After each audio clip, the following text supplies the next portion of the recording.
breast examination, final examination was normal. General physical examination, parallel icterus clubbing, cyanosis, lymphadenopathy, and edema were absent. No chlosis, glossitis, normal orodental hygiene. No thyromegaly. JVP was not raised. Bilateral breasts were soft and non-tender. Blood pressure. Okay. Vitals. The pulse rate was 92 per minute, taken on the right radial artery, good volume, regular. Go back just a minute. Sorry, I could not resist interrupting you because I don't think we can come back to these slides. There is no time. When a woman comes with a high BP already on the paper, why are you going to check her JVP? If the pulse is okay, right? You check pulse first. You're not checking. JVP is part of cardiovascular examination. And you will check for JVP if you suspect heart failure or if you suspect decompensated heart disease or something like that. JVP need not be, because it's an effort to raise the patient, etc. She's already having high BP. So please, whenever you're examining such a case, keep your general examination to the minimum. And if you're writing all this, it looks like you're spending a lot of time on that. Okay. Go ahead, please. Yeah. The pulse rate, the BP was 160/110, taken over right arm in the lying down position. Sorry, ma'am, in the sitting position. Respiratory rate. In the sitting position, respiratory rate was 18 per minute, thoracoabdominal. Temperature was 98.8. Urine albumin was nil. Systemic examination. You have to write the method by which you have tested the urine albumin. What test you have used? In urine albumin, we did the 24-hour urine. Come on. I think in this vitals urine albumin, yesterday also I told you urine albumin, we should not keep under this. Okay. So you need to 24 hours to do it. Ma'am, sir, we did the dipstick when the patient came. Bedside one you must tell, no? We did the dipstick first, which was negative. 24 hours. Okay, systemic. Go ahead. Cardiovascular, S1, S2 heard, no murmurs. Respiratory system, bilateral normal vesicular sounds heard, no additional sounds present.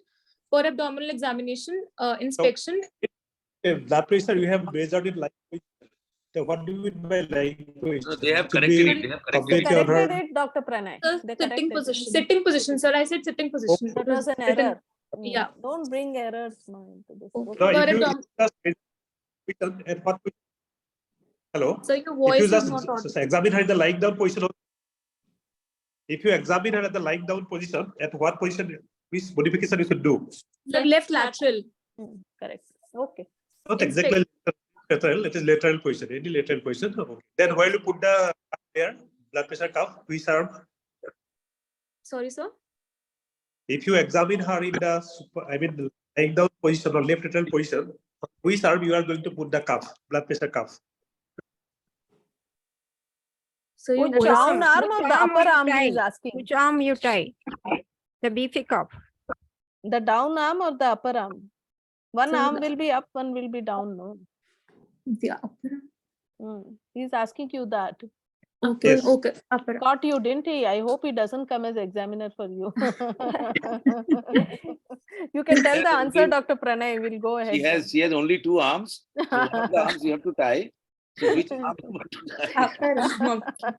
The lower arm, The lower arm. At the level of the heart. Level of the heart. Yes. Okay, inspection. Abdomen uniformly distended, umbilicus central or reverted, linea nigra present, stria gravidarum was present, thoracoabdominal respiration. The overlying skin was normal in texture. Previous transverse scar mark of the previous LSCS was present. No sinus or fistula, and no superficial dilated veins were present. No hernia. Hernia you must mention whenever scar is there, cough impulse. Okay. Next. Palpation, uterus was relaxed. Fundal height was 32 weeks, non-tender, non-tense. SFH, the symphysiofundal height was 28 centimeters. Kindly do not mention non-tender, non-tense along with fundal height. Fundal height is only one finding. Okay. 32 weeks. Below that you can write uterus was not tender, not tense. Okay. Also, fundal height should not be a range. It is not a blood pressure. It is your impression of your hand. It should be either 30. Senior consultant bhi dete hai isko range. Actually, there is nothing called 30 weeks of fundal height. Correct. No textbook will give you either 28 or 32. Correct. You can write 32 weeks or you can write 28 weeks plus, whatever you desire, but not in the range of 32 weeks. Okay. And obviously, fundal height, when you measure, you cannot measure the tenderness or the tenseness of the uterus. And if they have measured SFH and AG, what is the purpose? You have to give the weight also then. Clinical weight by your formula, whatever formula you're using, Johnson's or Don's or whatever you use. What is the point in measuring the height and circumference at this point of time, right? Do you agree with me? It should yes, have ma'am. some purpose. Otherwise, don't measure. Okay.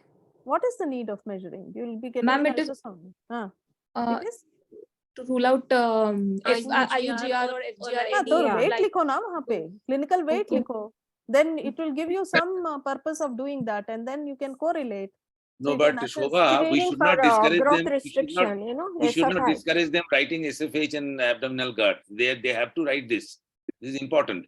Even if they don't know about the weight, clinical weight, Okay. which we Because you have a don't do unless better there is a- opportunities to measure later on. Okay. So I think they should write symphysis fundal height and abdominal girth. It's a So good what practice. is your interpretation? Is it corresponding to I'm the trying to say. gestational age, What is not the- corresponding? Ma'am, this was corresponding to the gestational age. 28 centimeters? Yes, There ma'am. is a lag, no? She is 32 weeks plus, isn't it? So there is a lag. 4 Okay, centimeter lag. okay. Centimetre 25 weeks तक ही correlate हो सकता है. Fundal height can be correlated only 25 weeks and 25 centimetre SFH. After that SFH Up can't to correlate 32 with weeks. gestational It age. gets In correlated up to Bharti, 32 weeks. Some evidence says that between 18 weeks हाँ. and 32 weeks it will correlate. ये Best ऐसा करके. It's very arbitrary. It's not so perfect.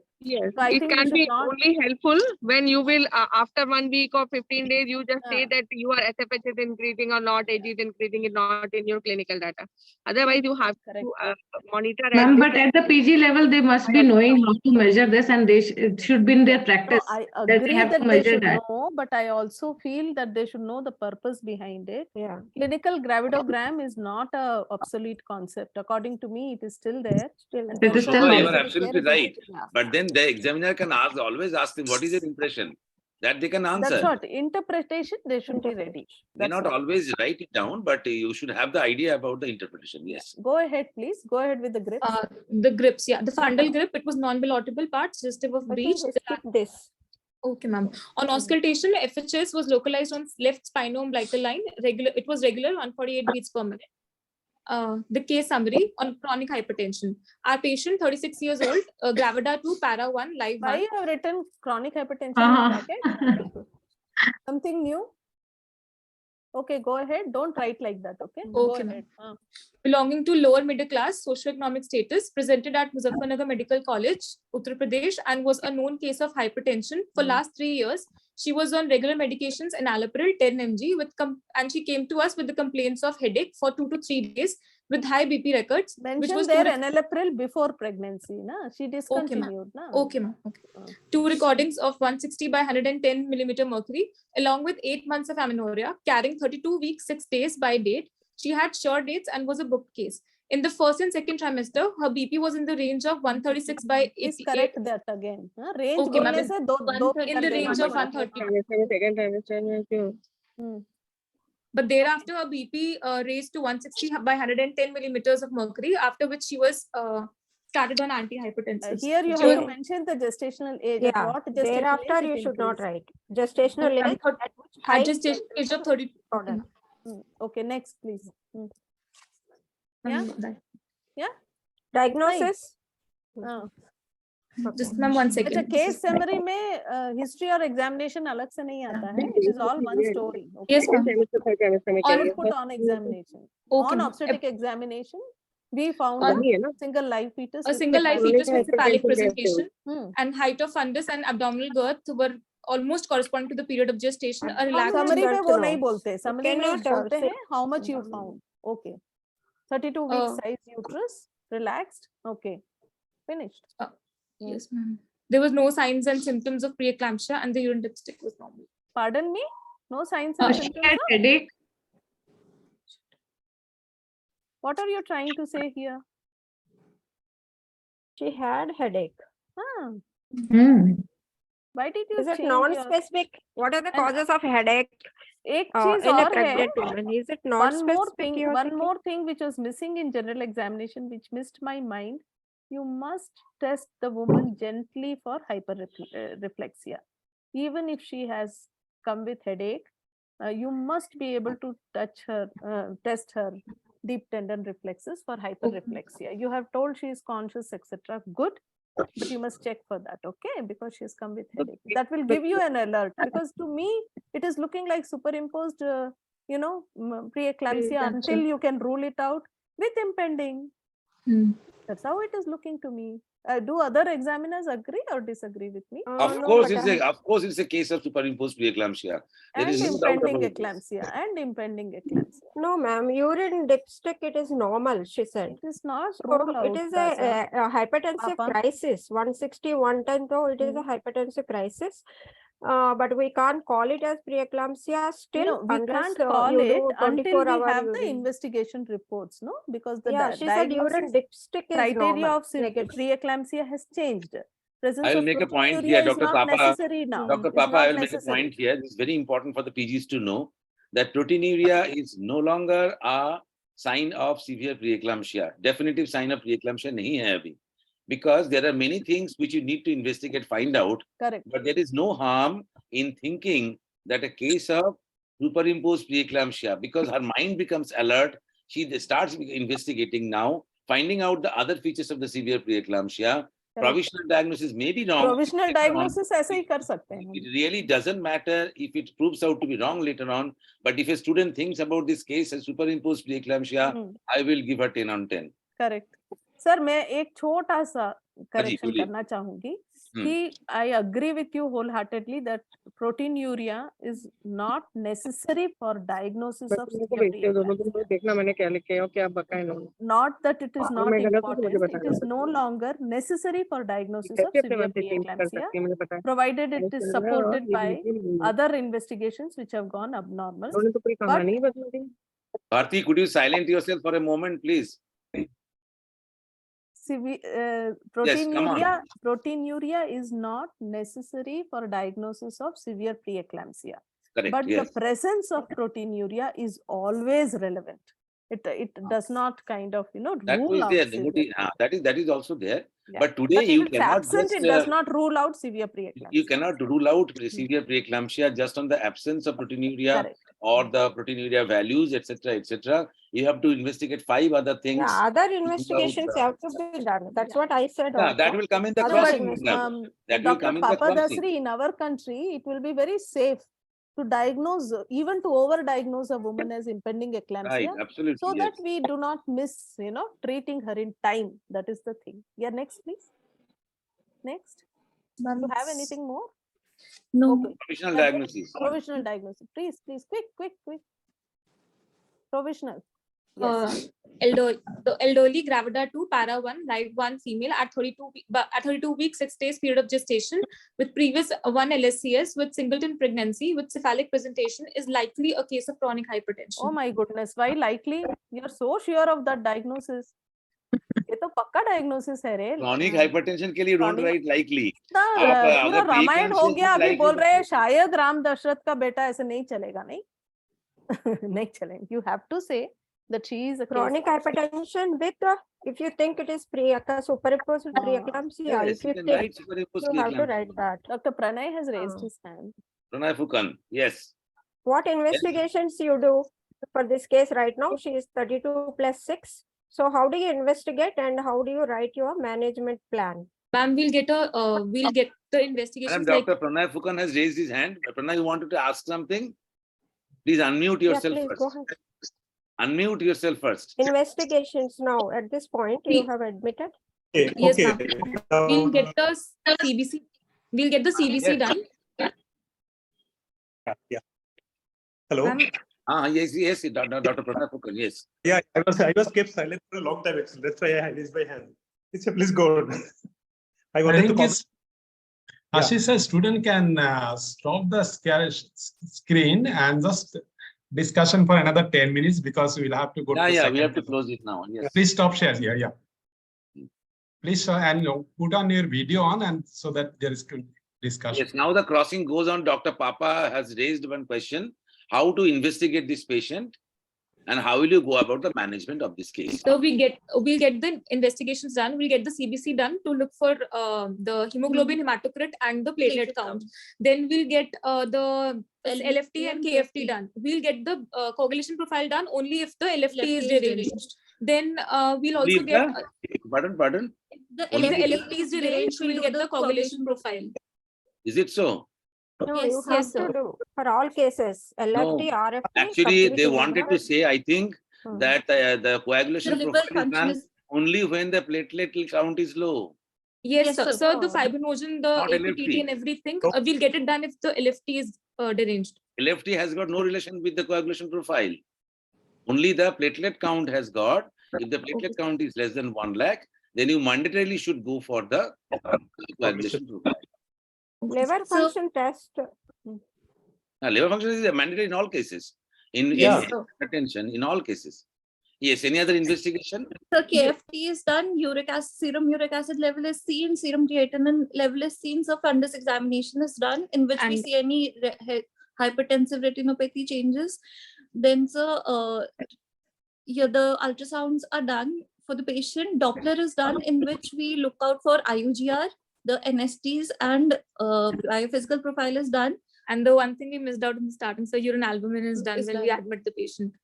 What antihypertensives you do? Suppose, how do you check this patient is having persistent high blood pressure? She is 160, 110, say. When do you check the next reading, and how do you start on antihypertensives? What After 15 minutes.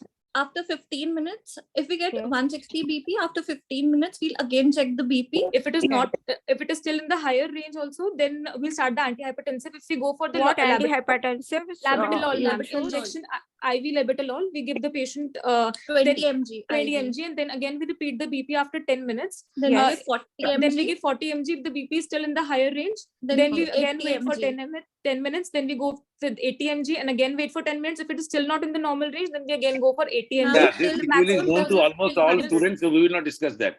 Tell me, many hospitals, institutions, they prefer transfer of this patient to an HDU before starting IV antihypertensive. What is your practice in your hospital? So we wait for the BP, like we give the injectable antihypertensive first, and if we see any signs of impending eclampsia or anything, then we transfer the patient to HDU by giving the MEG-self prophylaxis also. This case, you talk about this case. Whenever you are asked, you talk about this case. You transfer her first, or give her HDU. antihypertensive and then see and then transfer. What is logical? Ma'am, so we first give antihypertensive. IV, intravenously. Yes, sir. Okay, you have guts. Very good. There is a pulse oximeter. At least a pulse oximeter should be connected. That is in the general important. ward, what are the equipments that you have to follow up a patient of IV antihypertensive? I wanted to know. Like pulse oximeter is only one of them, isn't it? Yes, sir. What are the complications of IV antihypertensive in a hypertensive patient? Sir, if the patient... It could be IV fatal also. Yes, sir. Yes, sir. If we give IV labetalol, then she can also land up. If she's a patient of bronchial asthma, she can land up. Okay, you can tell the next regime also about nifedipine. If IV labetalol is not available in the peripheral centers, what is the protocol? We can give 10 mg oral nifedipine or an extended for. Is labetalol contraindicated in any situation? Yes, ma'am. In In bronchial bradycardia, asthma. bronchial asthma, and heart COPD. failure. It is contraindicated. So that should have come in your history that she is not a known asthmatic. Yeah. Yes, ma'am. Okay, so Okay, I then think as we have Dr. to Papa close is this telling discussion. nifedipine, yeah. We have to close. Only this the delivery plan I was interested. Ma'am, yes, we I have many questions about the IV fluid therapy, only the analgesic, delivery. anesthesia, delivery plan, etc., etc. Many questions. No, But I then, yes. beg to make one statement that hypertension in pregnancy should be a standalone session. It is very, very vast subject. So I think if we add one more, then it becomes too much. Just wanted to know in one line your delivery plan. Ma'am, as she had become a case of severe hypertension, so it was managed as a case of severe preeclampsia only, and the delivery was planned at 34 weeks. Okay, and what happened? You can tell us, na? What happened in your case? What happened in your case? She must have delivered. Tell us Yes, the ma'am. outcome. Ma'am, her vaginal delivery was planned. Huh. Ma'am, It's a previous cesarean, na? At 32 weeks. Yes, ma'am. Was her BP controlled with antihypertensives? N- You Ma'am. started Lebetrol? Vandana, ये initially the आपके बच्चे हैं? ये your PG? नहीं, no, ma'am. No, I'm No. feeling they don't know the outcome. Has this patient delivered? दीक्षा बेटा, इसका delivery Yes, हो गया ma'am. ना? Yes, ma'am. The patient.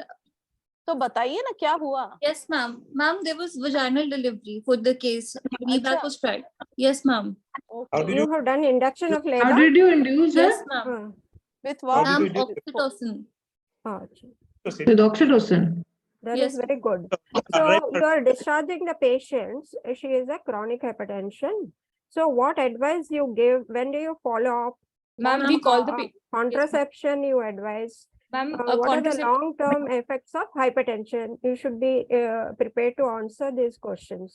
Long-term effects of hypertension in the patient are, ma'am, she can land up in any cardiovascular disease later on. So we have to keep a check on that too. And also till 12 weeks, we should keep the BP monitoring regular. So to basically rule out that it was actually chronic hypertension. But in our patient, she was already a known case, so that's not required. But she should still maintain regular exercise. Aerobic exercise is required. She should continue on her DASH diet.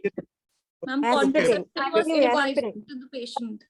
Yes, I'm sorry. Continue aspirin because these people, long-term cardiovascular disease, it is shown that their lifespan is reduced by 10 years, the recent studies. So it is very, very important that at 6 weeks, you recheck her blood pressure, at 12 weeks, Yes, again, ma'am. you recheck her blood pressure and counsel her to start later on statins or continue antihypertensives and aspirin. So did you advise on contraception for this patient Ma'am, after yes, ma'am. delivery? Yes, What ma'am. contraception you advised? Ma'am, we asked her to go for the barrier method or Mirena because the OCPs which contain high estrogen are not basically they're Why not avoided. tubectomy? Was the baby all right? It was preterm. Yes, Yes, ma'am, the baby baby is all- all right. Why not tubectomy in this case? Ma'am, actually she was a Muslim patient, so they basically in our region they don't go They for plan to tubal have ligation. other child. Yes, ma'am. Okay, So fine. I think You should not answer like this will in not question. come. Religion will not come into the answer. I think okay? you should not answer like this in You examination. should say socio-cultural yes. norms. They wanted Social their cultural more. norms and other things you can mention is that this baby is preterm, and we would like That to is, I ensure think, that more the survival important. of the baby Correct. and after we ensure the survival of the baby beyond say 2-3 years or something like that, then we can consider that. है ना? Yes, yes. But you should not mention that as because she's a Muslim she's and we because you should ऐसा not say नहीं like that. सोचने का भी नहीं हाँ दीक्षा नहीं तो Yes, ma'am. long term outcome is no they should also not think, we should also not think. सुनो Can we Diksha, close this discussion here? Because just one last thing, sir, from Yes, your yes. side also, do not Yes. consider tubal ligation, as Dr. Ashish correctly said. If the neonatal outcome is in question, do not offer permanent method. Offer temporary method and offer LARC Kissing method. method, yes. Offer LARC method. So in this Now I case, if can- you had told PPIUCD, I would have given you virtual chocolates. Okay. Yeah. Even I must have given you. PPIUCD, you always should consult your patient for PPIUCD. While delivery, you should Thank have you, offered her Vandana. PPIUCD. Thank With that you. sweet note from I think Vandana, we are let us discuss soulmates. this. Let us stop this discussion Thank on you, sir. this. And Sir, the candidates have got two chocolates now. one query I just want to have. Yeah. Sir, one query. I think the PGs should be made clear that in the exam, they will not be given any investigation. Actually, this was a virtual case, but in the exam, we are not giving them any investigation, Vandana even brought if that she is up. a book patient. So they should not be mentioning any records. I think she has presented very well, telling that the presented well, hematological, radiological investigations were normal. So somebody was saying that they should tell the values. They cannot tell the values. We are not giving them the records. So I think they presented very well. On That a is the parting reason- note, we should congratulate them only. Vandana, because- that is the reason why they were discouraged in placing them in the slides. Okay, because there is a separate discussion area for that. It's a crossing area for that, isn't it? Yeah. That is why I also discourage the trimester-wise discussions. That actually definitely, sir. on the Come as examination a story, correct. Yeah. Even I agree. It should come as a story. Yes. Yeah. Yes. And ma'am. with all Actually, those optimistic notes, Ashish Ashish sir sir, बच्चों को बोल देते अच्छा that किया was करके। that was the discussion, because in the examination, on the day of examination, it is not like that they are going to a followed up case. They are most likely not getting to. So they will have to present that case as a fresh case that they have got. As a very And even if virgin given case. a follow-up case, they are not going to get all those investigation report, all these blood reports, or whatever the names of the medications. They are not Correct. going to get. And So Hafizur, it's it's very very difficult. unlikely they will get a case of high BP also, right? Mhm. They won't get a sick No. patient. So But, with that we should, optimistic but note, the examiners Hypertension can that ask note, they gets, madam. anything. Shabash Hypertension beta, is very dono. common. It's Okay? Well done. আমি জানতে Do পাঠিয়েছি, দাঁড়াও একটু wait করতে হবে। Even if they get a hypertension alone, but the discussion can go anytime. Eclampsia, they can ask. Yeah. That will go. If there is another many comorbidity, things. diabetes, True, Dr. hypothyroidism, Yes. the case can go that side also. So Yes, they will not discuss only hypertension. If Yes. there is associated think- comorbidities, I think because the examiners will think that they are fed before coming to the exam hall. So they may Yeah. not discuss about hypertension. They may discuss about diabetes, hypothyroidism, or eclampsia, any other. Yes. Yes, ma'am. So that I think, they should thank be you. prepared. Thank you Yes, so ma'am. much. Thank you, And one more Hafizur. thing I want to Thanks a add lot. is that this trimester wise presentation is okay, but in each trimester, how many visits, whether they had 2 visits, and what were the investigation, what was the patient condition at those visits. First trimester, how many visits, second trimester, how many visits, third trimester, how many. WHO focused antenatal care, like 8 visits for the madam was asking, Shobha madam. So Thank you, the ma'am. I think focused antenatal can go to care the for second high case. risk. Madam, the risk, entire status, concept of antenatal care has been changed risk of late stratification, recently and a number because of that, the when COVID is and the other next things visit? also. And nowadays, inverted pyramid care is coming up. So I think that there are a lot of discussions on these issues, and that is why trimester-wise discussion, I don't think that will bring great things for the postgraduates. I Yeah. think we should encourage them. Sir, how to Sir, present we'll the move to the second case. I think we Yes, can yes. go to the next case. Yes, sir. also, next So case. thank you, Diksha and Nikshima and Dr. Bharti Maheshwari madam and your institution for all of your very good presentation. I hope it will be give you lots of confidence as well as for scope for your improvement also. So we'll quickly move to our second case. The students are Dr. Vaishnavi Malji and Dr. Vishnu Priya, and they are from Sri BM Medical College Hospital, Vijaypura, Karnataka. And I'd like to be there. I would like to all the faculties, but especially Dr. Shikha, Dr. Vandana, and of course Ashish sir is there. So Dr. Vaishnavi and Dr. Vishnu, please start sharing your screen. And I'd like to a little bit of lesser time in history and more of a like discussion, because many of the students.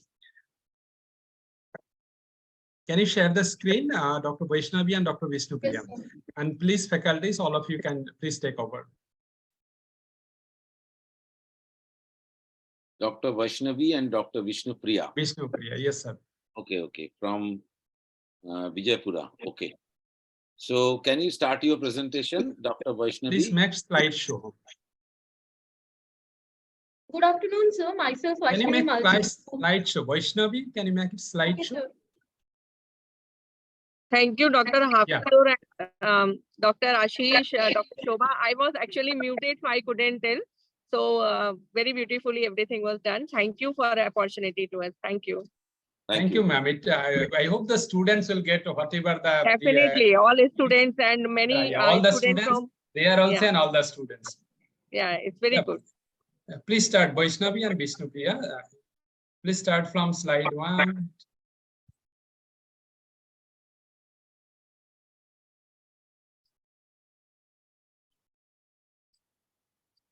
Yeah, make it slideshow. Yes, sir. Yeah, please go ahead. Yes. Okay, go ahead. Good afternoon, sir. Myself, Vaishnavi Malji from Shri B.M. Patil Medical College, sir. Good afternoon, sir. Myself, Vishnu Priya from Shri B.M. Patil Medical College, sir. I'll be dealing with first part, sir. Next part will be continued by my co-PG.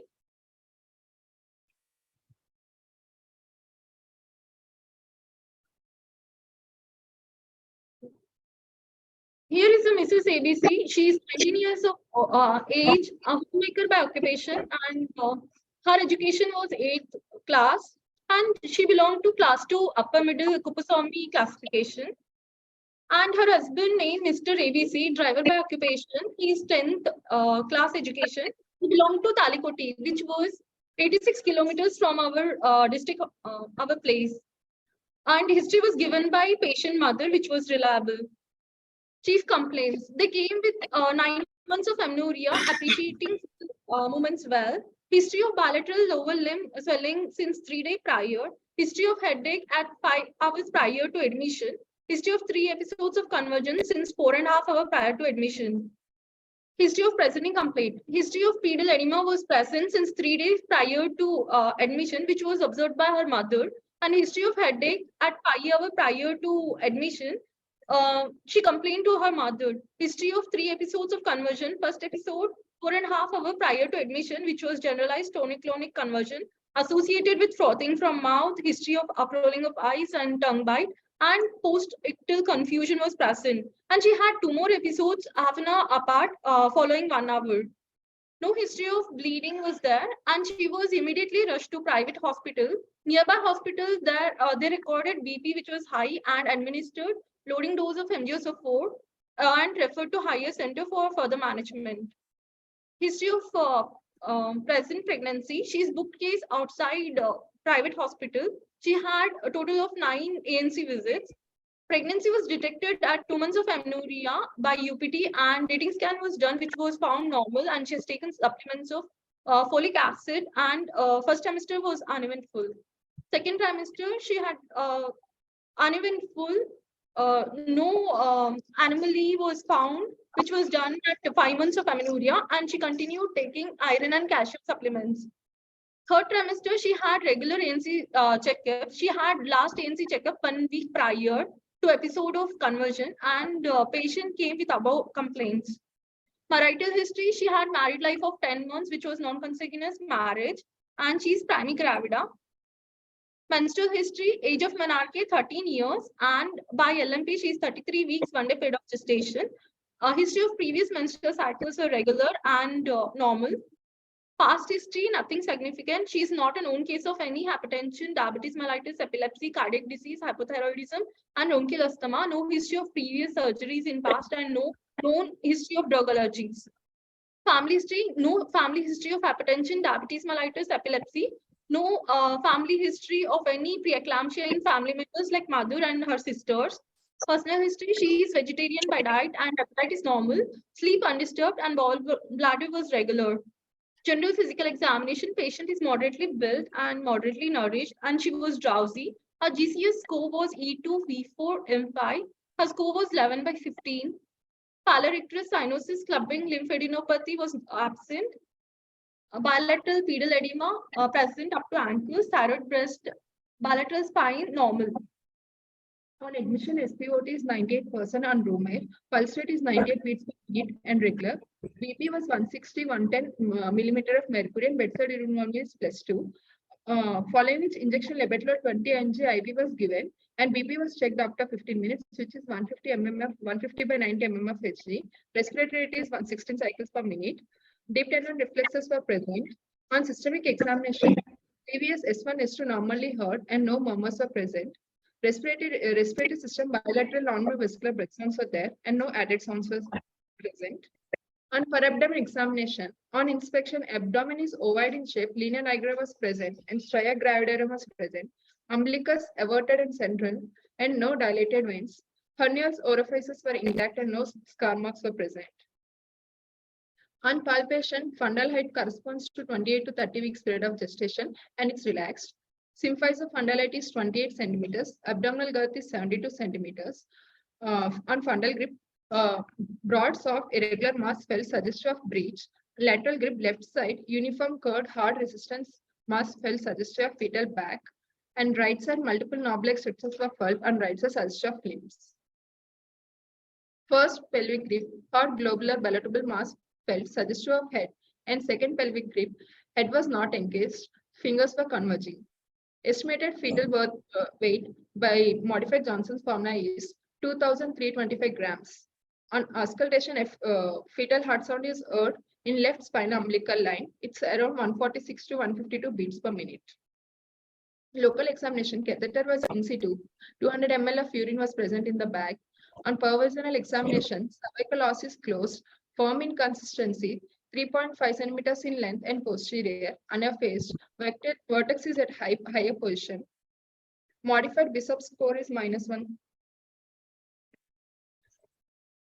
Summary: 19-year-old primary gravid, 33 weeks period of gestation with history of 3 episodes of convulsion preceded by history of headache and lower limb swelling, managed with MGS of 4 in a private hospital and referred to higher center for further management.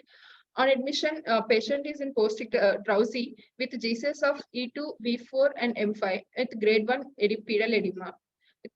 BP of 160 by 110 mm of Hg. Obstetric examination showed single live pregnancy with cephalic presentation with FHR, fetal heart rate of 146 to 152 beats per minute, and modified Bishop's score is 1/12. Provisional diagnosis: primary gravida with 33 weeks, 1-day period of gestation with singleton pregnancy with cephalic presentation with antepartum eclampsia, not in labor. Thank you. Dr. Vaishnavi, Yes, ma'am. I think you should start from the history slides. Yeah. Okay, ma'am. We can discuss slide by slide. Yes, ma'am.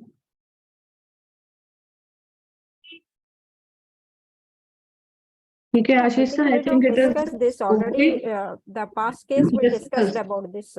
Yeah, we have discussed it. I think this slide is much more organized because they have written all the details, headings, patient particulars, husband name, occupant, not the summary format, but this is the format in which they should write the history. That's how we have been taught to take the history. The only thing is it is only coincidental that a patient of ABC is married to another ABC. Anyhow, so I'm tired of seeing this ABC getting married to ABC, X getting married to Y. Why can't we give them proper names? I don't understand. Anyhow, so this is a history of a patient who is a primary gravida, 19 years old primary gravida, right? And she came to the hospital as a referred case from another hospital. Was there any referral note from that hospital? That referral note is very important. Yes, sir, but referral note was given. What was written in the referral note? Patient has thrown 3 episodes of convulsions, for which they have given MGS of a loading dose of 5 grams IV and 4 grams IV and 5 grams IM in alternate breaths. Anything else? Dr. Vaishnavi, if you were in their place, what will you write on that referral note apart from the things which are already written? Dr. Vaishnavi, why can't we see you? Yes, in the exam, normally we used to see each other, right? Okay. Now, answer this question of Dr. Vandana. Yes. If you were there in that position. You said that on the referral note only it was mentioned that magnesium sulfate was given. Anything else you want to mention on the referral note when you are referring the patient? Summary of the patient, ma'am, details of patient, then we'll write BP, whatever vital examination we have done. Yeah, vitals are very important. And whether anything, yes, speak please. Any blood urine or any PVD or any examination, particular examination will mention, ma'am, important to the case. And we'll ship the patient, will accompany, the doctor will be accompanying while transporting the patient, ma'am, so that any emergencies will deal during transportation. Any drugs were given also will be mentioned. Any drugs, antihypertensive drugs if given, they are also supposed to be mentioned so that the people at tertiary care, they can manage their drug protocols. Okay. Okay. And any detail about the 3 fits of convulsion that she has thrown? Yes, sir. They did not mention any details, sir. They have told only she has thrown 3 episodes of convulsion, and they have mentioned only NG-support was given while shifting the patient to higher center. Okay, fine. Now, suppose you are given a chance of knowing about more details about these 3 fits. What are the information you would like to get from the party? Whether she had pre-ictal any headache, any blurring of vision or vomiting before conversion, sir. Then we will ask Any history of high BP recordings previously? You see, the important point is she is having 3 episodes of convulsions in 3 a.m. Time span of the conversions, main important, because, and whether she had any recovery phase from post conversion period, like any she had regained her consciousness or not between the periods of conversions.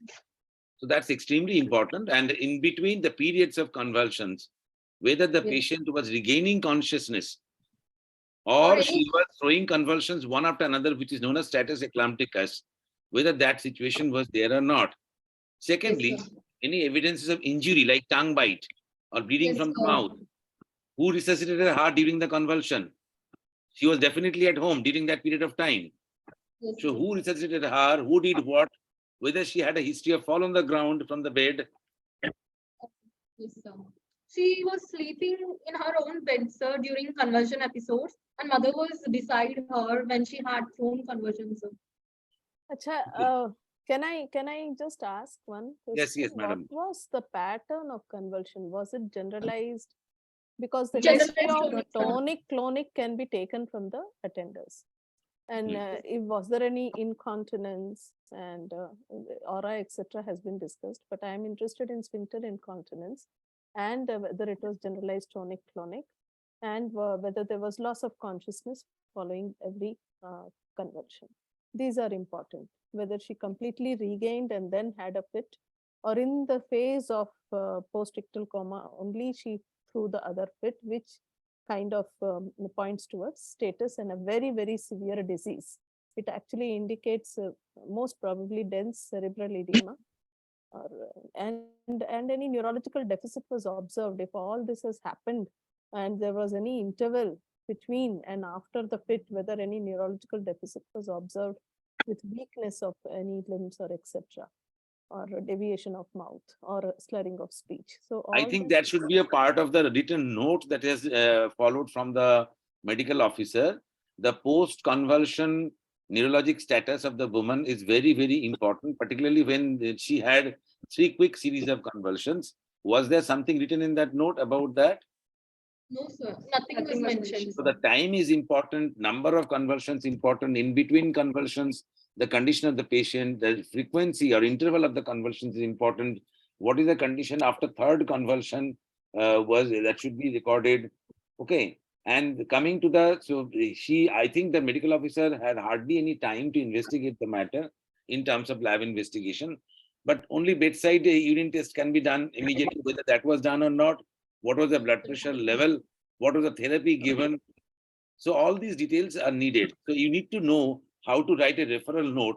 When you're working after passing MS examination, you go to the peripheral hospital.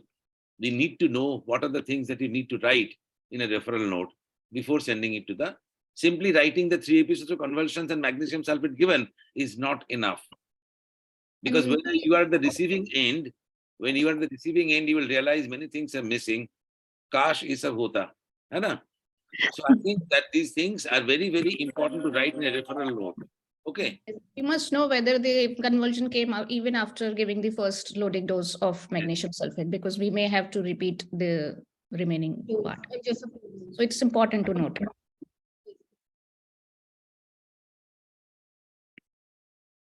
Food particles came out. Food particles, so that we can suspect aspiration also. Oh, aspiration. Now, Vishnupriya, I think we can move to the management, sir. Ma'am. The history.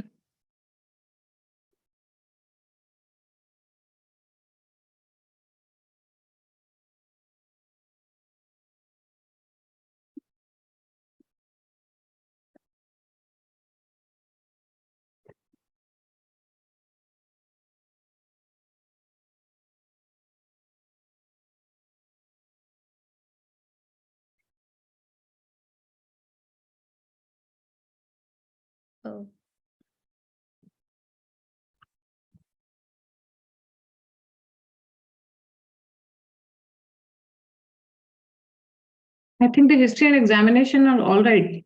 Yes. We can continue with the discussion. Yeah. So Dr. if she has presented to you, then Stop sharing the Dr. screen. Vaishnavi. Share. Dr. Vaishnavi, when now she has presented to you and you are the doctor on duty, how will you proceed for this patient? We'll make her lie on prone position, lateral position, ma'am. Left lateral position. Then we'll check her IV lines are secured or not. As from our examination, her SpO2 was normal, ma'am. So no need to worry about airway. And as we'll suction the frothing material, ma'am, from her mouth, and we'll keep her airway so that she won't injure further her tongue. And we'll make her, as she was so violent, we had taken permission from attenders. We have taken consent from attenders, and we tied, we used the restrainers, ma'am, soft restrainers we have in our college. We used You did not restrainers. mention in the examination that she was violent. You mentioned that she was drowsy. Drowsy, and she was like moving her hands, irritable. She was taking her IV Irritable. chemical, which was when IV flow was RL was on flow, ma'am, when she was shifted here.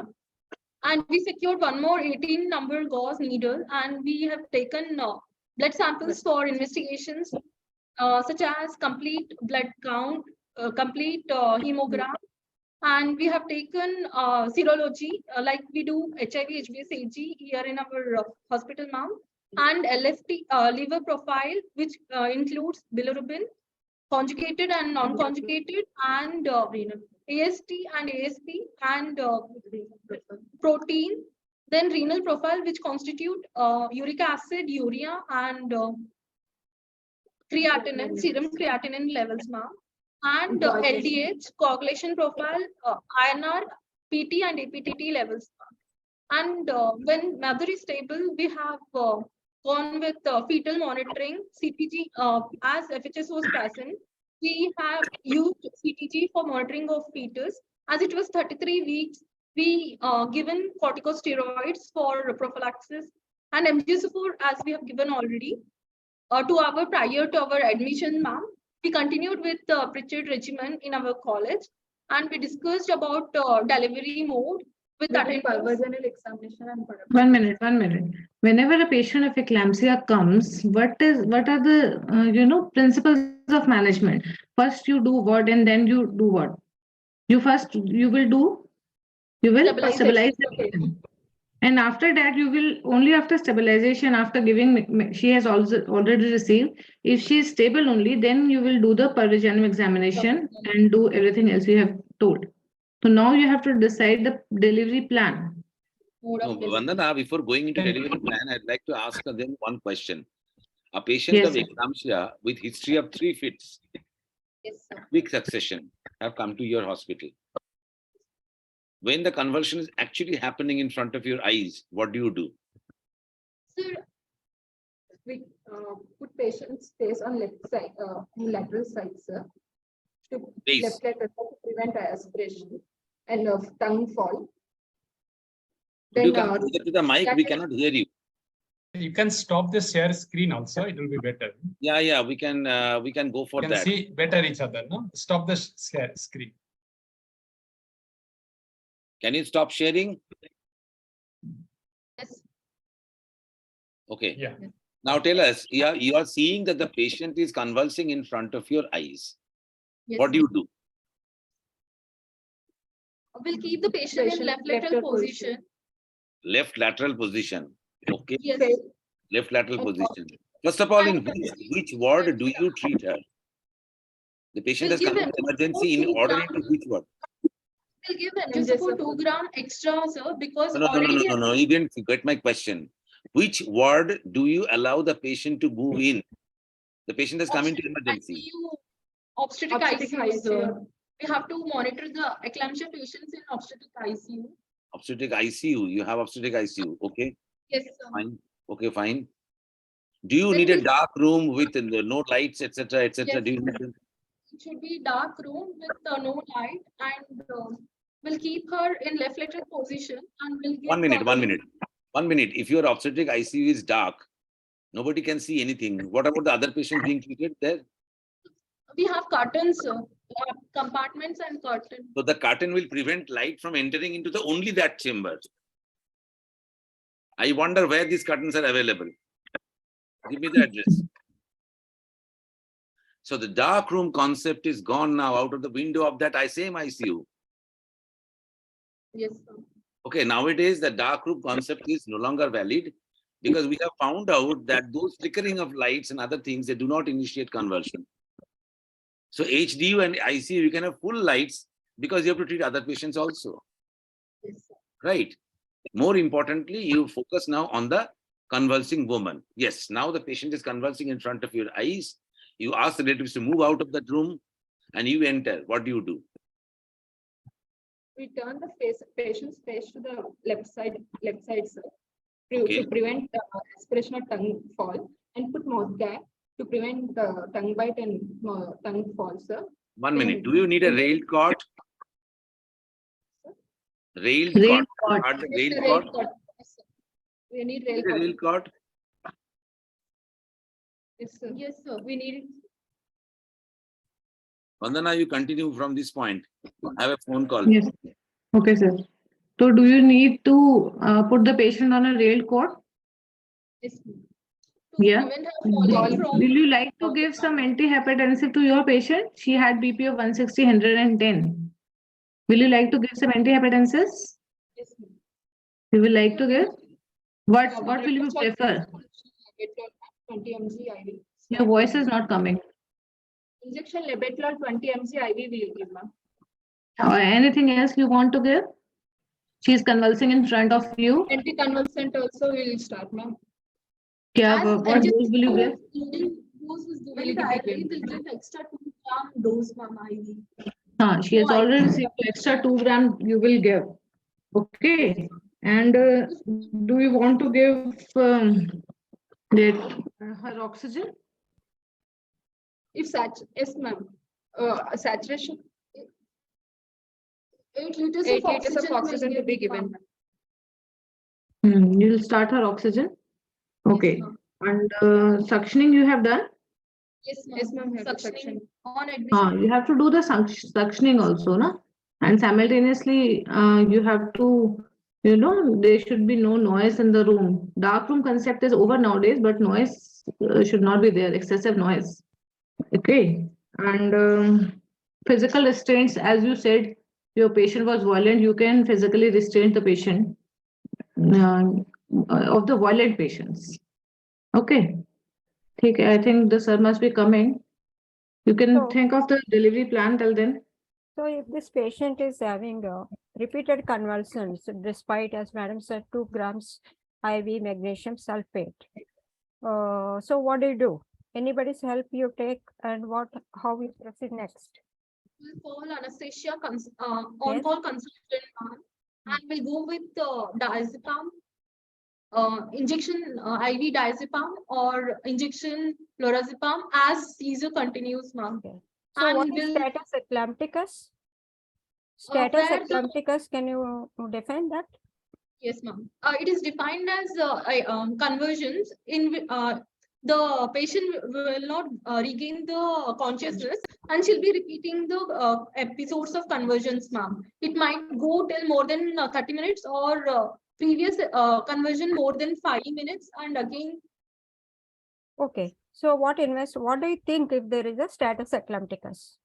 What are the causes for this status epilepticus? One is intracranial bleed, press syndrome. Yes. And there might be any other abnormality like serum electrolyte abnormalities. Electrolyte abnormalities, ma'am. Okay. So what are the indications for brain imaging in eclampsia? Ma'am, mainly drowsy. Patient is drowsy, ma'am. Coma. Not regaining the consciousness after convulsion. What are the indications for ventilation? You after said you will MGSF, call anesthetist, no? They will assess all Yes. these things. we Ventilation. get conversions, ma'am, after MGSF for treatment also. And unconscious also, we will prophylactically intubate the patient. Okay, Yeah. in this patient, what are the investigations that did you mention about an investigation? About the blood test we were hearing that you have sent for CBC. Have you got any report? Yes, You yes, haven't? sir. What is the report like? CBC report kya hai? What is the CBC report? HP was 13.3 grams, sir. Okay. And total count was 25,000. Platelet count was more than 3 lakh per microliter. Urine albumin was +1 dipstick method. APTT was test was 21 seconds. PT was 9 seconds. ANR was 0.8 seconds. And our RBS was 84 milligram per deciliter. Total bilirubin was 0.4 mg per deciliter. Conjugated bilirubin was 0.3 mg per deciliter. Her SGPT was 20 units per liter. SGOT was 44 units per liter. Creatinine was 0.5 mg per deciliter. And uric acid was 5.9 mg per deciliter. And peripheral smear was normocytic normochromic anemia with no other abnormalities. So. Okay, so essentially all her other organs parameters are more or less normal. The hepatic profile sounds quite normal. The creatinine report is normal. Platelet count is normal. And therefore, you do not suspect that there is some much end organ damage, isn't it? So we are lucky, isn't it? Okay. Yes. So now, what are you going to do now? This patient has shown 3 episodes of convulsion. As you said, during the episode of convulsion, you don't do anything. You wait for the convulsion to pass off, and then you prescribe the. You have mentioned about the left lateral position. You haven't mentioned the chin up position. It's very, very important, isn't it? That means the neck should be like this, so that the tongue is prevented from falling. And do you put something inside the mouth, oral cavity? Mouth gag. You have a mouth gag. Airway. Okay, okay. So you can also have a padded spoon or something like that. So that is very important. Okay. And railed cot and the tying the hands and legs, no longer, we do not recommend all these things, because many a time we have seen that the patient has hit the head on the railed cot and fractured the skull bones, that also we have seen. So if you put her in a railed cot, you have to be very, very careful. A constant attendant is necessary. All these things you mention in the management of the patient. In the exam, they will start asking in 3 different categories. 1, when the convulsion is proceeding. Number 2, when do you investigate the patient? And number 3, then delivering the plan. Okay. So now you have successfully done the general management of an eclampsia seizure patient. Now, what about the fluid therapy? Let us ask one by one. Do you administer fluid in this patient? If so, which fluid? We'll give crystalloids, sir, around 75 to 80 ml per hour. Okay, what do you need the fluid for? Ringer lactate, sir. No, what do you need the fluid for? Do you need the fluid for any specific purpose? No, sir. When do you need the fluid? To maintain or to prevent dehydration mainly, sir. And so usually unconscious patient or a patient of eclampsia who is not having nothing orally, you need to have an IV. If not a fluid, you need an IV channel. Also to prescribe the drugs, medicine that has to be given, isn't it? So you need an IV line. But remember that the IV fluid has to be given very, very cautiously. You are right about the fluid, but I don't agree with the rate of fluid administration. You said 80 ml per hour. I don't agree with that, because in an eclampsia patient, that may be more. Because all the fluid that you give her is going into the third space, isn't it? So prescribe fluid only when it is necessary, isn't it? Okay, particularly in labor, or the patient has dehydration, or the patient is after having convulsion 12 hours or more, etc. Okay. Second point is, how do you plan the delivery? I think Vandana was asking this question to you. Yes, sir. Delivery plan. How do you deliver this work? First we'll do pervasion examination, ma'am. We will. You have written the pervasion examination. It is all closed. Then We'll see the Bishop score for induction. If Bishop score is less than 6 is unfavorable, it's better to take for cesarean section. If baby is viable and about 24 weeks viable, we can take up for section, sir. If Bishop score is favorable, we can induce the patient and deliver or augment if patient is in labor. 1 minute. 33 weeks of pregnancy. Patient has arrived in a hospital. You see the Bishop score. Bishop score is 4. You take her straight for cesarean section. No, sir. We'll give her corticosteroids for lung maturity. Okay. Anything else that you give? 33 weeks. Sir, MJ is already given, sir, for neuroprotection. It was Okay. And after giving steroid, how many doses do you need to, for the maturity of the lungs? 24 hours. 2 doses, sir. Do you have the time with you? No, sir. Do you think Do that we you have the keep time? patient for that much time? An eclamptic patient who has gone 3 fits. No, sir. We'll terminate, sir. Immediately we'll give 1 dose of corticosteroids and plan for terminations. No. What are the parameters on which you decide when to do the cesarean section?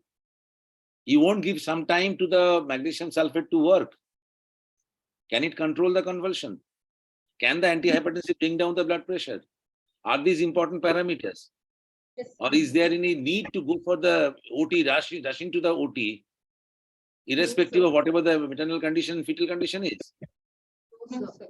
First, Then what are your plans like? First, we'll stabilize the mother, sir. Anticonvulsants will be given, antihypertensives will be given. And Now, what do you mean by stabilizing the mother? What do you mean by stabilization of the mother? Does she get up on the bed and says that, okay, fine, I'm going home now?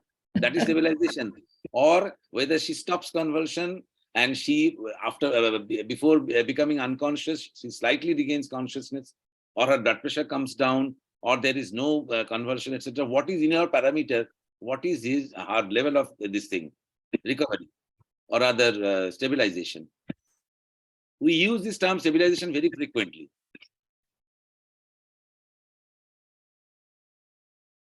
Saturation is maintaining, blood pressure has reduced, and convulsions has stopped. Saturation is maintained. Okay, number 1. Number 2. BP is maintained, sir. It is reduced. BP at what level you will be happy?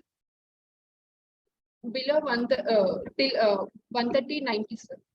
Okay, you will be happy at 130/90. Fine. Then 3rd point, saturation, blood pressure. Episodes of convulsions. No episode of convulsion. No convulsions. Okay, anything else? Consciousness, patient is regain consciousness or not. Okay, regaining consciousness, partial consciousness. Okay, anything else? Any other parameter? Is there any improvement in the urine output? Yes, sir. Urine. From previous one?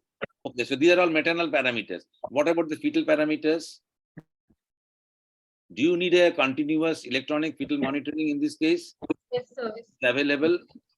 What are the parameters you see in that recording? B2-bit variability is present or not, sir. Okay. Any decelerations are present. We'll look for any decelerations. So baseline recording of CTG is very, very important, extremely important, because you have to compare it to the later on findings, right? Okay. Now, how much time do you give from this point onwards? You are continuing with magnesium sulfate. You are continuing with antihypertensive. You are keeping her admitted in the ICU. And how long should you give her to yourself to reassess? Because every time the steroid is working, isn't it? So how long will you wait to see the action of the drugs? Or how frequently you should monitor these patients? Starting when BP is high, we'll monitor every 15 minutes, sir. Then later on, when BP is stabilized, we'll monitor every 30 minutes. Then later, saturation will be continuous monitoring with the pulse oximeter, sir. And pulse is also monitored with pulse oximeter monitor, sir. And we'll check for any chest sounds, any pulmonary edema, like the creps are present or not. Then we'll continuously monitor urine output, sir, every hour. During MGS4 when we are giving endoscope, we have to monitor urine output, which should be more than 30 ml per hour. And we have to check the dependent reflexes during that period, sir. And respiratory rate also we should. Respiratory rate, yes. Now, tell me, how do the nursing staff, they monitor the urine output? They have a definite pattern. So you have to instruct them that you have to see it every hour. What do you do? What is your system like? In your system, how do the nursing staff maintain the urine output? Or rather, intake output chart. By intake output charting, sir. How frequently do they see the urine output? Sir, every hour they will check, sir. Okay, they But see the that. nursing staff will check every 4 hourly. Yeah. Minimum of 100 ml per 4 hours should be there, sir. Okay, that's fine. Okay. So this way, 4 hours have elapsed now. The patient hasn't deteriorated, but she hasn't improved also. Now what do you do? Reassess the per-vaginal examination, sir, whether cervix is favorable or not, so that we can induce her with drugs. Prostaglandins. Nowadays, all reports, I don't know what kind of setup do you have, but all reports should come by 4 hours time, isn't it? Yes. Like your CBC, your LFT, or everything, all reports should come by 4 hours time. Then your reassessment is also helped by these reports.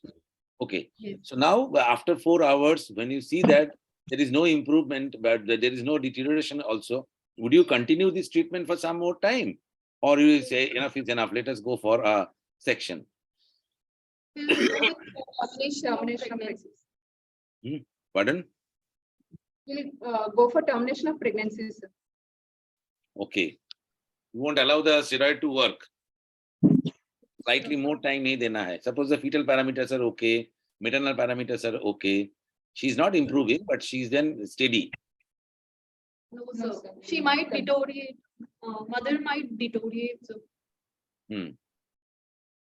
Okay, but you have to weigh this or balance this against a premature baby, which have to be admitted in an SNC or NICU and then fight for, for such a long time. Okay. So I think what yes, madam. So just I want to add here in this thing, because we were talking about continuous CTG. If the patient is coming with an eclampsia and a post-ictal phase, when you do a CTG, even for an hour till post-ictal phase, you can get an abnormal findings. In those abnormal findings, one must not jump into going for cesarean section based on reduced beat-to-beat variability and even often the decelerations also. So beat-to-beat variability is often poorly defined in post-ictal phase. So it has to be kept in mind. Otherwise, it is said to be an very bad prognostic sign. But in such cases, we don't have to take it that seriously. Absolutely, absolutely. And I think when the patient is admitted in ICU, he did not take such drastic action. There was once upon a time a concept about 0-hour cesarean section, which is removed nowadays, because it created more problems, confusions, and more morbidity in the mother as well as the fetus, a newborn baby. And so we have withdrawn, we have come out from the concept of 0-hour cesarean section. So it has been observed that drastic action of cesarean section might produce worse results than waiting for some time, stabilizing the mother, seeing the neonatal outcome, and balancing your neonatal outcome with this particular case, and then going for C-section, isn't it? Even 12 hours action, if it is allowed to be given for the steroid, they do wonders. Even few hours can do wonders, So that is why a bit more conservative approach will be worthwhile in these cases. Okay. But we should never forget for the PGs actually, because if the mother convulsions are not there, PP is around 140, 100 or 130, 90, and all the vitals are maintained, then only we can opt for the conservative management. Otherwise, definitely you have to induce and do cesarean or any worsening, obviously that you not wait for the steroid to work, you have to go for the induction of labor. And of course, when the findings are favorable in favor of induction of labor, you should go for that. But in stabilization also means the stabilization does not mean that the patient will be allowed to continue the pregnancy after the magnesium sulfate therapy, because inside the fire is still burning, the eclampsia fire is still burning, and the disease process is not reversed. So I think you have to terminate this pregnancy. But the only thing is the additional precautions. We need to give enough amount of optimum time for them to work. Magnesium sulfate will work, the steroid will work, and then you take out the baby, probably with a possibly better outcome of the neonate and the mother. And they should also ensure, sir, that only in less than 34 weeks. I think more than 34 weeks, we can go for the induction directly even. Actually, it depends on the merit of the case and the, as I said, maternal and neonatal this thing outcome, and also you balance your setup, neonatal setup, management setup with the outcome, kind of outcome that you are expecting. Then only you take the decision. It's a all-pervasive decision. It's not there is no parameter that, well, 34 weeks we will terminate, 33 weeks you don't go. They have to individualize actually. Individualize. Yes, Better yes. to individualize the case carefully, Yes. and also the fetal condition.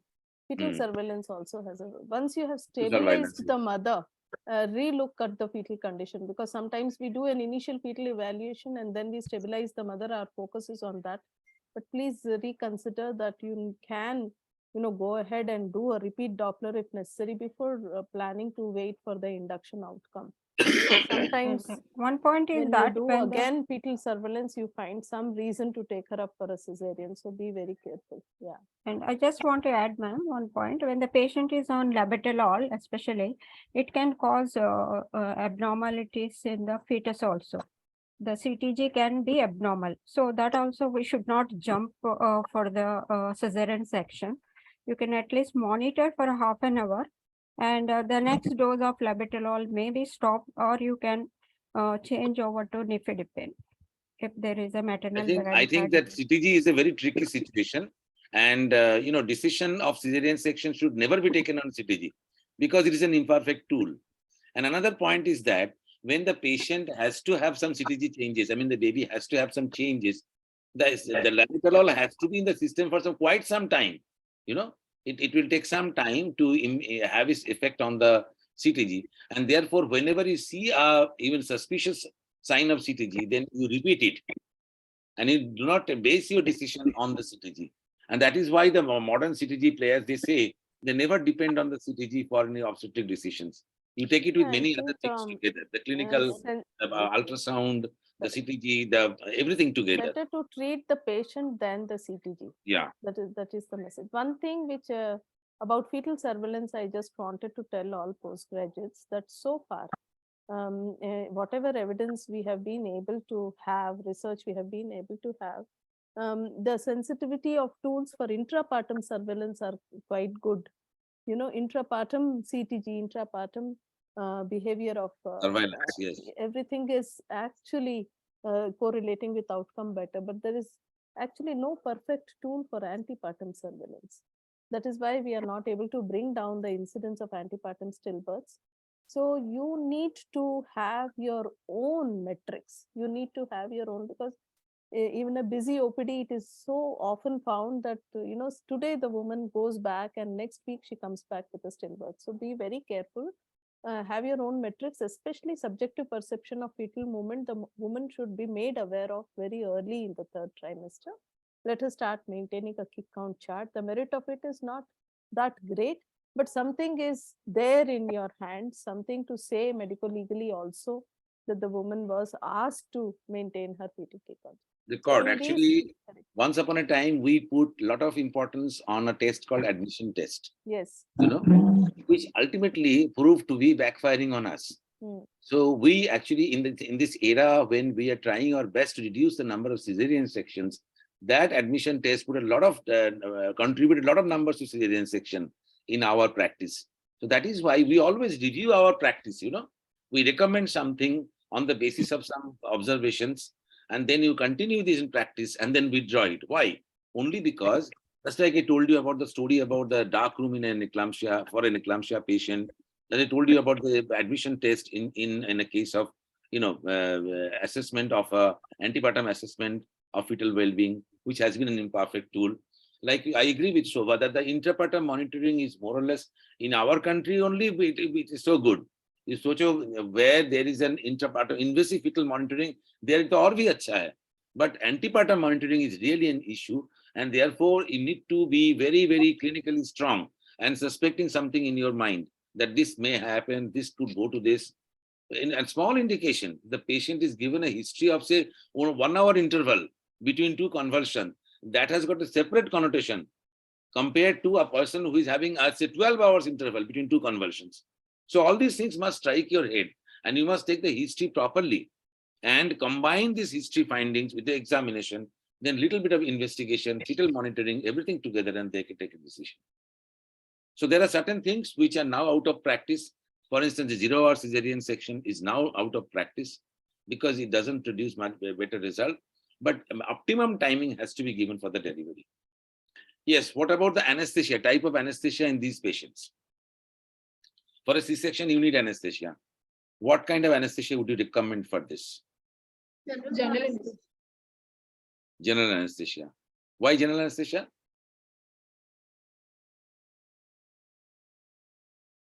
If patient is unconscious or drowsy, general anesthesia is preferred, sir. If the patient is drowsy and unconscious, then only it is preferred. Otherwise, your patient is, if you have made it stable and she has become conscious, then I will tell you the difficulties. In general anesthesia, you need intubation, right? yes. You cannot intubate the patient because of laryngeal edema. And when you try to do it forcibly, then you cause hemorrhage there. It causes more problem. And it's a very difficult case you cannot handle. And intubation and extubation, it also promotes sometimes Yes, convulsion. Yes. So it is So- always better to go for epidural if it is possible, or nowadays they follow up with the combined ones. Always recommend anesthesia where the central nervous system is not involved. Okay. So either spinal or epidural is the best for these patients. Okay. If there is a pulmonary edema, yes, you have to intubate the patient and take it. No, that is a measure of assessment of the patient and then treatment of the patient. That is a different issue. For instance, the patient has higher intracerebral pressure. You need to, because you need to put oxygen into the brain.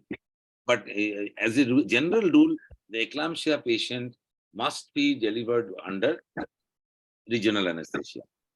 Okay. So general anesthesia has many disadvantages. You cannot do that. And what about the analgesics? What analgesic would you prefer in this patient? Of course, the patient is having convulsions. After she recovers from the eclampsia convulsion, then she may need analgesia. So what kind of analgesia?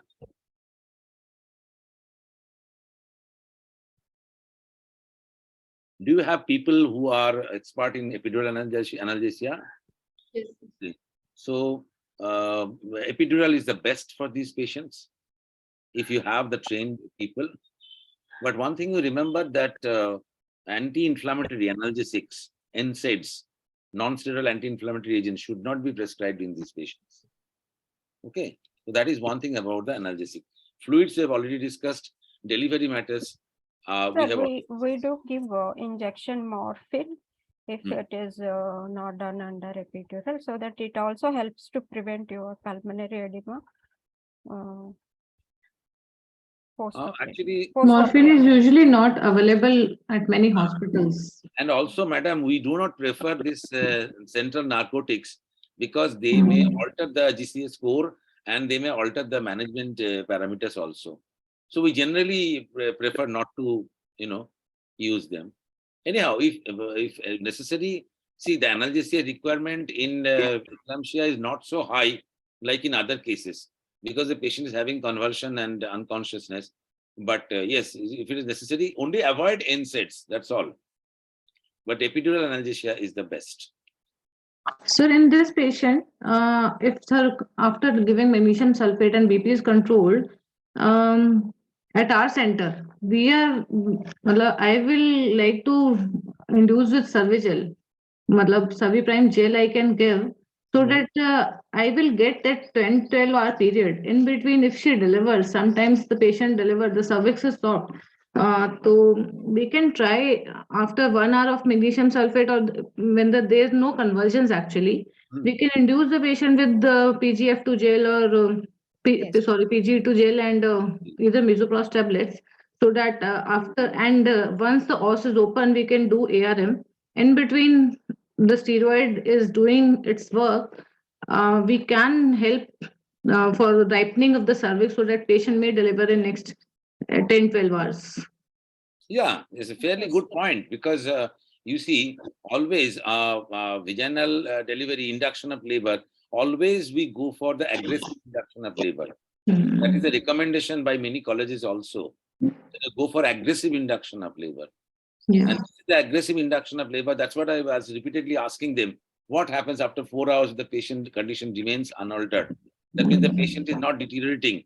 You can jolly well give some time, not only for the steroids to work, but also the chance of vaginal delivery. That also takes some time.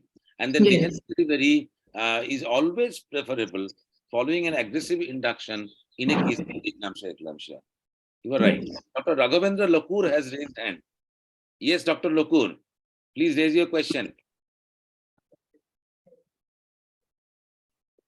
Hello, Dr. Raghavendra Lakur.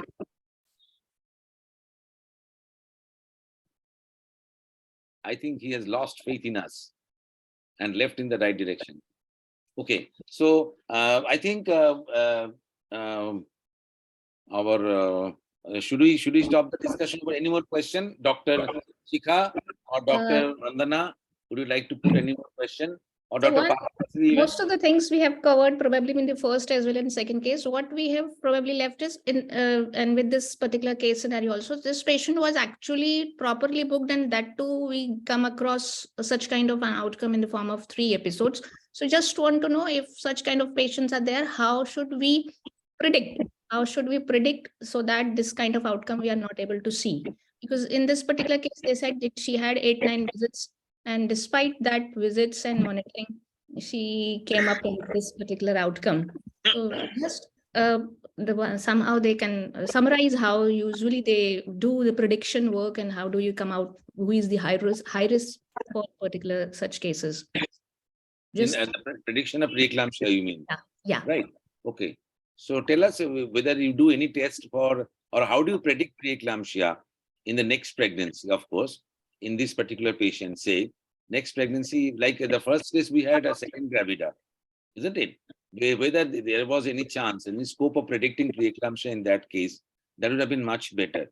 We have been successfully able to prevent preeclampsia by magnesium sulfate, but we haven't yet been able to successfully predict preeclampsia to a significant extent.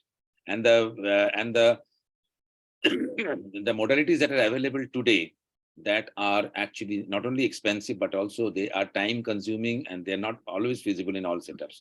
In your setup, what facility do you have to go for prediction of preeclampsia in the next pregnancy?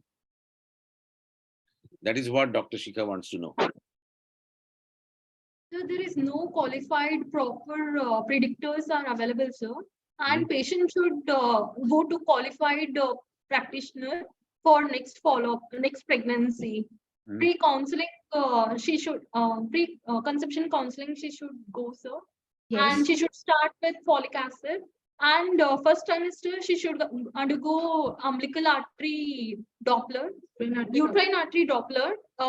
It will tell us predictor. It is a predictor for preeclampsia, and she has to undergo markers like PAA, then PGF alpha, PGF, then soluble FMS like tyrosine kinase receptor molecules, and SMS molecules, serum FMS kinase soluble tyrosine kinase like receptors with PGF ratios, but no such predictors are available, sir. Most of them like. You really said that these markers are there. Of course, they are. They have a limited role because they can predict only 40-50% cases, and of course, most of the cases they are not available. They are quite costly also. But yes, of course, by a proper history of present pregnancy, previous pregnancy, even family history, the high risk factors, you can label the patients into a high risk group category. And nowadays, for a rural, score you can use. Yes, that score can also be used.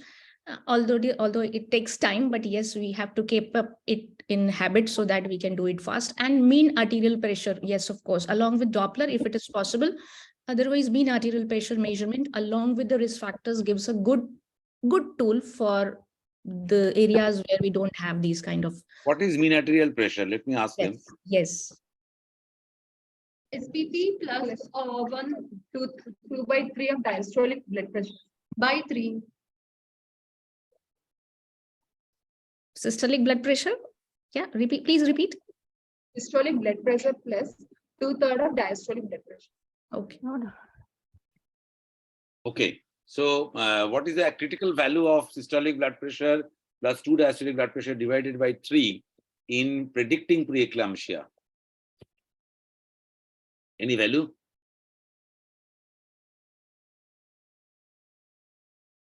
Value is defined. There is a drop in mid-trimester, sir, Hmm. which is not there in preeclampsia patients. Okay. But what is the Usually value? can't see that kind of a drop always. Huh? In clinical practice, when you measure every month, patient is coming every month, you cannot every time see that kind of a drop. Somebody has written MAP 95 millimeter mercury. Do you agree? 30 increased mean arterial pressure of more than 30. No, 30 cannot be. But what is the value of MAP? Critical value of MAP? So it is should be 15 to 110. 85 is the standard quoted value. 85, right? So mean arterial pressure standard quoted value is 85. This is quoted by World Justice Organization, and we usually follow that 85. Beyond 85, it is one single value doesn't say anything, but you need to have repeated values. What are the other parameters? So we have talked about the uterine artery Doppler. We have talked about the mean arterial pressure. Any other thing? There are many things which can predict preeclampsia in next pregnancy. We have talked about SFLT1, yes. PGS, Any other? PGS, VGS, VGF, okay. placental growth factors, PLGA for placental growth factor, yes. and ratio of SMR soluble SFLT ones, sir. PLGF is to SFLT ratio, urine or blood. I think these days it is given a lot of importance about that. But remember, everything comes with a negative point. For instance, the single value estimation of PLGF or a single value estimate of the ratio of the SFLT1, it costs you 3,200 rupees. How many of you can afford this? I don't know. But the point is that it is also reliable only after 30 weeks of pregnancy. So what is the point of finding out something, the risk after 30 weeks of pregnancy, when the major part of the brand is over and you cannot prescribe aspirin at that point in time? So prevention is not possible. So the most important point, as referred by many American organizations, is that the blood pressure monitoring. Little bit of changes. I think Dr. Shobha Gudi was talking about that the second trimester blood pressure she was not happy with. A very correct point raised by Dr. Shobha Gudi. In the second trimester, if you see a BP 110 by 70 millimeter mercury, vis-a-vis, if you find a blood pressure 130 by 80, which one will make you more happy? 110 by 70 should make you more happy. Because even a simple change, 10 to 15 millimeter mercury in systolic, 20 millimeter systolic change, and 10 to 15 millimeter mercury diastolic change, that can be a good predictor. So nowadays, in our developing nations, we should depend more on the levels of blood pressure, changes in the levels of blood pressure. That is more reliable, dependable than all these gadgets, than all these estimations, which are expensive, which are not predictable at the proper time. There is no point predicting preeclampsia at 30 weeks of pregnancy. You need to predict in the early weeks of pregnancy. Moreover, another point is that all these predictors are useful in next pregnancy for the early onset preeclampsia. What is that? Before 34 weeks of preeclampsia. It is not for the late onset preeclampsia, and therefore they are not. Which one is more common, late onset or early onset? Always the late onset preeclampsia is more common than the early onset preeclampsia, which is roughly 10% or 7% of the entire population but most of them are late onset preeclampsia, like this one, this particular case, it was a late onset preeclampsia.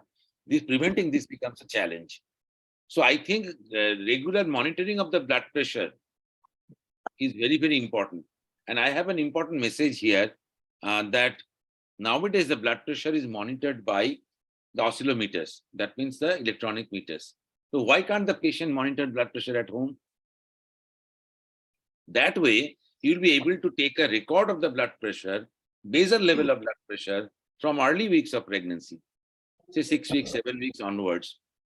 Then you can see the blood pressure at 20 weeks, 22 weeks onwards. Then you can see the change in blood pressure at 32 weeks or 28 weeks onwards. Then you can see the major changes.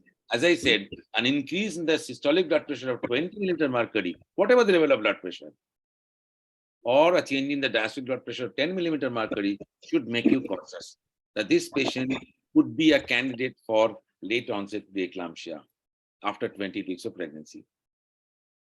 So this is possible in our country. Okay. Now, in our country, we cannot offer SFLT and PLGF ratio in all patients. Not possible, technically possible. So we should rather be more careful about the blood pressure monitoring and its changes. So now go back to the basics and go for the checkup of blood pressure. We have discussed about the blood pressure checking posture of the patient, that is sitting posture on this. Even if the patient is lying down and examining her, you need to ask her to sit up and see the blood pressure. Why sitting position is important? Why?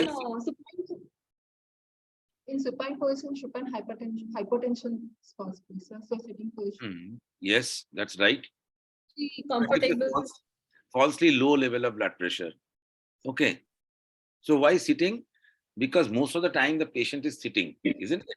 So you need to see the prevalent blood pressure in the pregnant woman's body, right? And after all, the low level of blood pressure is observed, which is falsely low in case of left lateral or lateral positions. So we will not do that. There are a lot of prerequisites for measuring blood pressure. Okay. What are the prerequisites? Can someone tell us? Vandana can discuss this. Vandana, just discuss. Yes, sir. Yes, sir. Tell Vishnupriya, Dr. Vishnupriya, what are the prerequisites for checking blood pressure? Sitting, patient should be in sitting position now, and level of measurement should be at the level of heart. And cup size? What about the cup size? Cup size, which should be around 13 centimeters, ma'am, and length should be around 35 centimeters. And which quarter of sound will you take as diastolic blood pressure? Fifth quarter of sound. Yes. So can you revise again? Sir has come. दोबारा से बोल दो एक बार. Patient should be Yes. sitting position. Sitting position. Yes, number one. Sitting Number two. position, sir. Then BP should be measured at the level of heart, sir. Cuff should be tied at the level. Cuff side should be 13 centimeters in width and 35 centimeters in length. Then 2, 3. Legs cannot be crossed. Patient's legs cannot be crossed. Okay. Patient should remain silent during the measurement of blood pressure. A very difficult precondition because all our patients are ladies.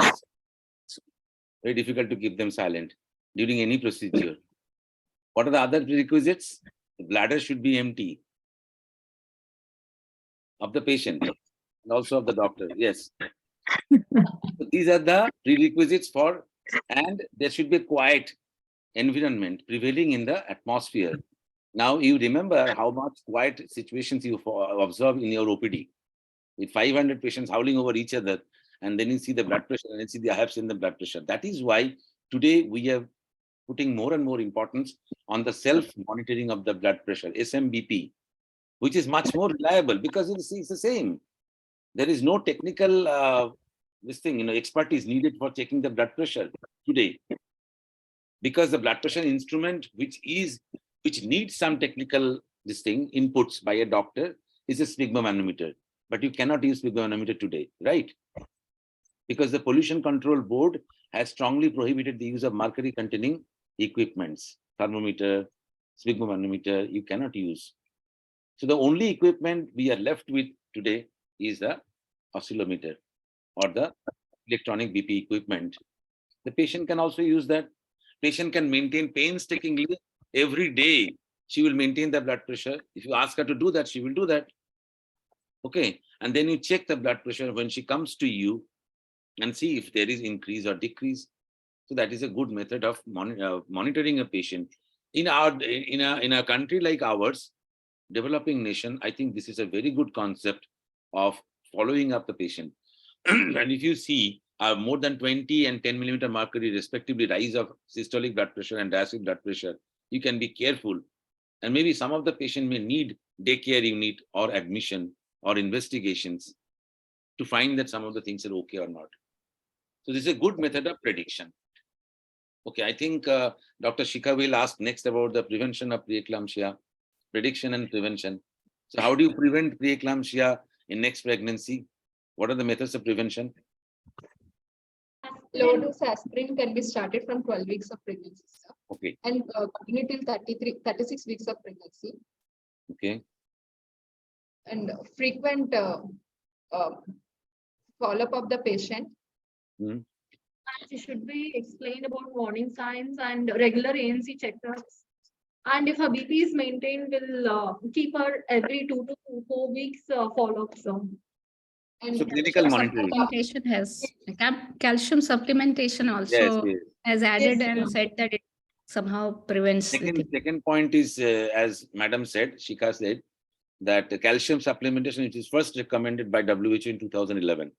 One of the 26-point recommendations was the calcium supplementation, and that too in a different format, like 2 grams per day minimum in countries where they are calcium deficient. Now we take it for granted that our women are calcium deficient. Okay.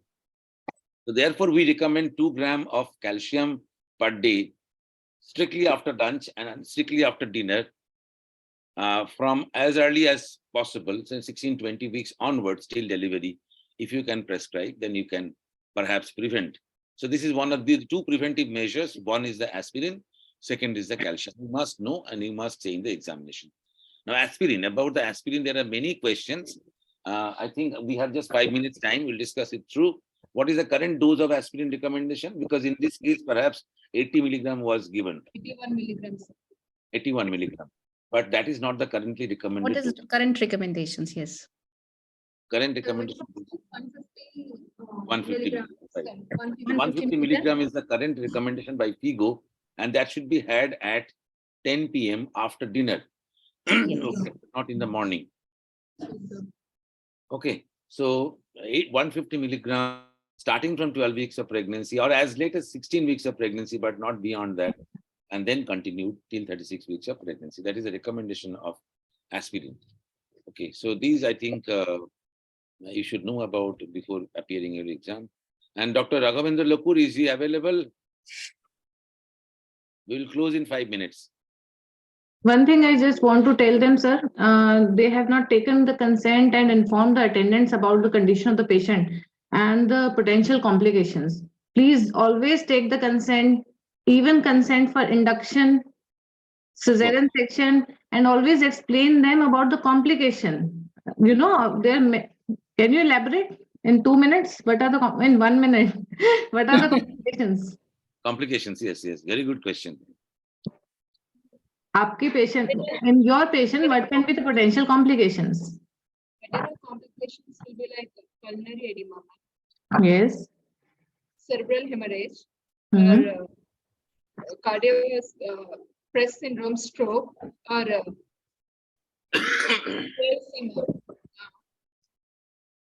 And retinal detachment, and acute renal failure. So about all these complications, because the patient may face and patient may need intubation, patient may go to the intubated in ICU. So you have to explain to the attendants. In our country, it is very important. Sudden IUD. There should be fetal complications also. Sudden IUD, abruptio. You have to manage accordingly. What is the mortality if she had, stroke or intracranial hemorrhage? If the patient had, what is the mortality? You will explain to the relatives. High mortality, 70% mortality rates are there. Around 50% mortality. That high mortality you have to mention in your consent form. And one more point I want to tell, I think lack of time. Sometimes the examiners want to ask you in a case of hypertension about various trials, like a collaborative eclampsia trial. You are telling about the prediction, aspirate trial, CHIPS trial, tight control or less control. So you should be prepared to answer. A few trials you should study, right? Very important to have an idea about the level of blood pressure control, and CHIPS trial is very important because that decided the level of blood pressure at which you should intervene with the antihypertensive. Okay. Also about the antihypertensive, you should know. Mode of action, duration of action, maximum dose. That's all you should know. And you should also remember that no antihypertensive in the market is absolutely safe for the mother and fetus. All are category B drugs, and therefore you need to exercise some caution and think twice or thrice. Discuss with the parents, with the patient, that this is going to cause some amount of damage to the woman or child. We don't know about that. So whenever it is absolutely essential, then only we prescribe antihypertensive, not otherwise. It's not just a routine therapy. We must explain this to the patient. Okay, I think we'll close it now, close the shop, because it is almost 2 p.m. now. Hafizur, are you there? Yes, sir, I'm there.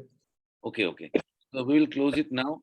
And there are many things which are coming up in the, Dr. Lukur is raised his hand, but I couldn't locate him.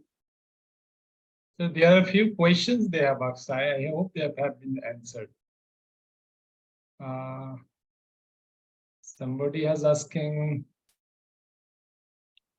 is it compulsory to terminate pregnancy within any stipulated time after starting magnesium sulfate therapy in severe preeclampsia and eclampsia? It's a very good question. When in a case of severe preeclampsia, I can answer that. Severe preeclampsia, there are many case reports which are coming up now of continuing pregnancy. Even after starting magnesium sulfate. After starting magnesium sulfate. That means for a variable period of time, depending on the setup of your hospital, etc. But in cases of eclampsia, I don't think there is convincing evidence that patient already has eclampsia, or she is having some intracranial damage, or there is. I don't think that the evidence is convincing that you can continue the pregnancy after. There is no such trial actually around that. But yes, as you said, in preeclampsia, there has been several trials, and the continuation of pregnancy has been a variable time. Maybe even after 6 weeks, continuation of pregnancy has also been reported. So in severe preeclampsia, it's possible, provided the patient is improving and the fetal condition is okay. But in eclampsia, I doubt. Yeah, because eclampsia trial and continuation is also, there is ethical reasons also, because the mother is so much compromised. There has been no trial on that. So it is, as of now, that is eclampsia means that pregnancy of termination should be done. And it may cause severe permanent neurological damage also, death also, if you try to do that in case of eclampsia. So we won't recommend that eclampsia, but severe preeclampsia, it is possible. Someone has put, can I put gel if the patient is stabilized? I am not sure what this gel is. No. Vandana has discussed that. Vandana has nicely described PGE to gel. PGE to gel. She has discussed about when the patient is improving or other the patient is stabilized. Yeah, so that is covered, sir. And buying time. And somebody asks why NSAID is not given. I hope it is discussed, sir. Yeah, it is discussed because it is going to severely disbalance the ratio between the vasoconstrictor and vasodilator prostaglandins, and that may cause severe reactions in an eclampsia patients. Yes. Including DIC. That may precipitate DIC. Any other question? Hepatocellular disorders may decrease vitamin K dependent coagulation factors like prothrombin, etc. Yes, very true. That is why we give vitamin K prophylaxis in these cases. 10 milligram IM. Sudden hypotension, somebody has mentioned. Viral markers, viral markers are necessary in certain cases, of course, true. Change antihypertensive. What are the indications of changing antihypertensive? Very good question.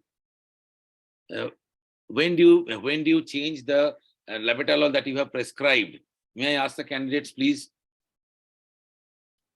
You are prescribing labetalol orally or intravenously or combined. What is the indication of changing labetalol? One, I think, mentioned, Dr. Shikha, I think, mentioned one condition. I mean, the asthma or heart conditions will necessitate the changes. Another thing is that if it doesn't respond, according to Sibai's regime, Baha M. Sibai from USA, he recommended the highest possible dose of labetalol is 1200 milligram. If it doesn't respond to 1200 milligram orally, then we add nifedipine deterred orally, not nifedipine general, but nifedipine deterred. So that is the regimen of changing antihypertensive. And whenever it needs more than 3 antihypertensive, we call it resistant hypertension.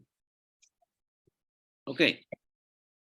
End organ investigation, we have discussed, I think, the hepatic function, kidney function, etc. We have discussed. In the immediate postpartum period, can the patient be started on enalapril? Yes. Students can say, right? Huh? Vaishnavi and Vishnupriya. Vaishnavi, yes. Yes, in a postoperative period, what the antihypertensive will be. If someone asks, one student asks, can it start back on enalapril? So what will say?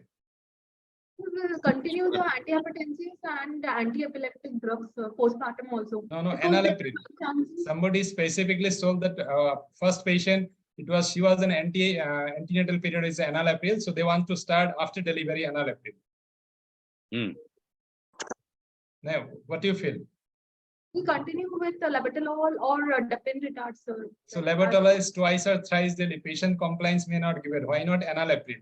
What is the guidelines and anything? What did you say? Student is preferring labetalol because he has a shop of medical shop or what? Medicine shop. Enalapril. Can we give enalapril? Yes, can be given. It is recommended by the RCOG now. It is recommended. Enalapril is these are the drugs which is actually say in the postoperative period you give in the postnatal period.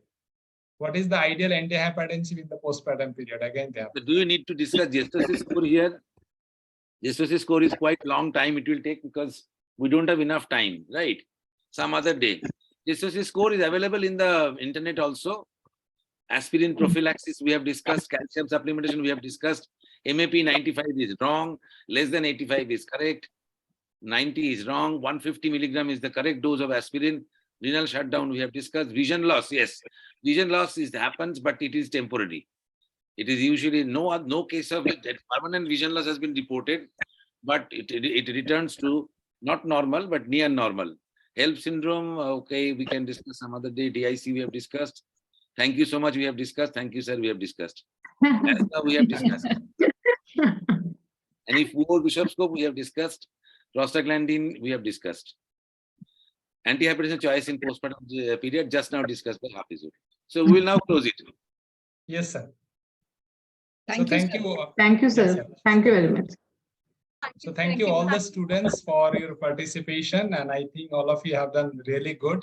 And more of important that this will give you lots of scope for improvement and as well as confidence for future. So would like to see all of you in the next month, second Sunday again. So thank you on behalf of ICOG. Ashish sir, anything? Thank you all the faculties.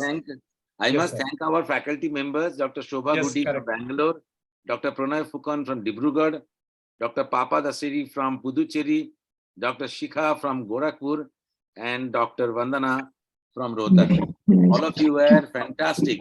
And the students were equally fantastic, if not more. Dr. Diksha and Dr. Nikshima passed with flying colors. Dr. Vaishnavi Malji and Dr. Vishnupriya. They have also cleared this examination with resounding success. Thank you very much for being with us. And let's hope that the next time we will meet once again with renewed energy, with a new different setup of cases. Thank you very much. And I honestly, genuinely thank you from the core of my heart, ICOG and FOGSI, for arranging this kind of a program, very interactive one. Thank you so much. Thank you so much. Thank you, Dr. Ashish. It was very nice interacting with you all. Thank you, Dr. Hafizur, for Yeah, giving me the opportunity here. Thank you, madam. Thank you. Best wishes, everyone, and have a goodbye. Goodbye.